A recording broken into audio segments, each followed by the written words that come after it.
So the Insta360 X5 is actually a really good choice for capturing some pretty high quality footage in low light or at nighttime. But one of the keys to capturing that high quality footage is having the right tools and the right settings. Now the X5 does have a dedicated pure video mode, and you can get some good results with that. But one of the weaknesses of that mode is a lot of the footage is gonna look soft and not necessarily natural. And part of the reason for that is in the pure video mode, the camera is cranking the ISO really high in order to offset that higher shutter speed so that you don't get that jitter and ghosting. But one of the trade-offs with that high ISO is you're going to get a lot of noise and grain, and then the X5 has to apply that denoise algorithm in the camera. And when using the pure video mode, the denoising has to be pretty intense, and it can sometimes make things not look as natural. So if you combine one tool with your X5 in the right settings, your footage is going to look a lot more natural and it's going to look really good. So the one tool that you need is this gimbal right here from Fiutech. This is the Scorp Mini 3 Pro. And even though this gimbal is a little bit of an initial investment, not only will this gimbal work with your X5, it'll work with pretty much any action camera, it'll work with smartphones, and it'll also work with a lot of smaller DSLR and mirrorless cameras. And when I say work, I mean that this will stabilize those cameras properly. It's not possible to control all of those cameras with the buttons here. Some of those cameras, you're still going to have to push the buttons on the actual camera to start recording. This, of course, does not natively pair with the X5, so you'd have to press the button on there, but it's not a big deal. You press it and it starts recording.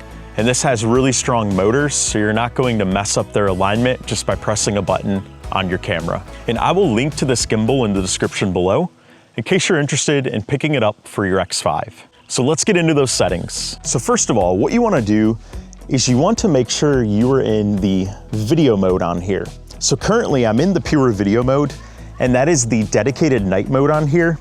And you can get good results with that, but they're not going to be nearly as good as the results you can get with my manual settings. So what you wanna do is you wanna click down here and you wanna toggle to video mode. And the first thing you wanna do is you wanna go down here and you wanna make sure it's set to 8K 30. After you've set it to 8K 30, you wanna swipe in from the left and we're gonna set the manual settings.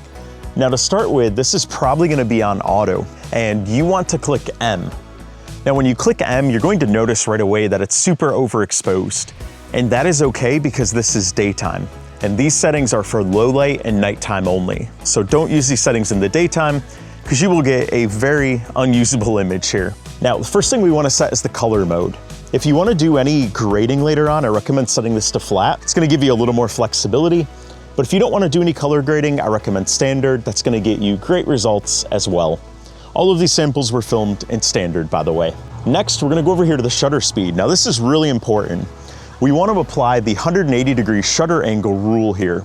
So what that means is for 30 frames per second, we want to have a shutter speed of 1/60. So you're going to toggle this until you're at 1/60, then you're going to click out of the screen there. Next, for the ISO, we also want to set a manual value here, and we want to set this at 800. ISO 800 is going to get us a good balance of good exposure without having too much noise and grain in the image. And then finally, we're going to set the white balance over here. Now you wanna do anywhere between 3200K and 4000K for nighttime. My personal favorite is 3800K, I think that looks really good. But if you want a cooler look, you could go to 3200K, and if you want a warmer look, you could go to 4000K. And then after you've set those settings, there's one other setting you wanna make sure you've set. And you wanna toggle down, and you're gonna go up here and click on that gear icon right there. And you want to make sure your image settings are set to bitrate high, and video sharpness low. Those two settings are very key to also getting the best possible footage from this camera. That bitrate high is going to get you the highest quality footage, and the video sharpness set to low, it's going to make sure your image is not overly sharp. You can always add some sharpness later on when you're editing, but I find that low looks really good, including at nighttime. And of course, one thing to note when you're using the X5 on the gimbal, you're going to be limited with what you can reframe later on. It's going to have to be the image in front of you.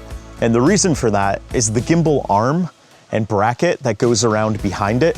Those are gonna be in the frame because they're not a selfie stick. So the X5 is not going to know how to remove those when stitching. So keep that in mind. That is going to be a limitation, but the good results you can get using that gimbal combined with these settings are so good that that limitation is really not a big deal. You just have to keep in mind which way you're pointing your camera so that you're capturing from this lens on this side.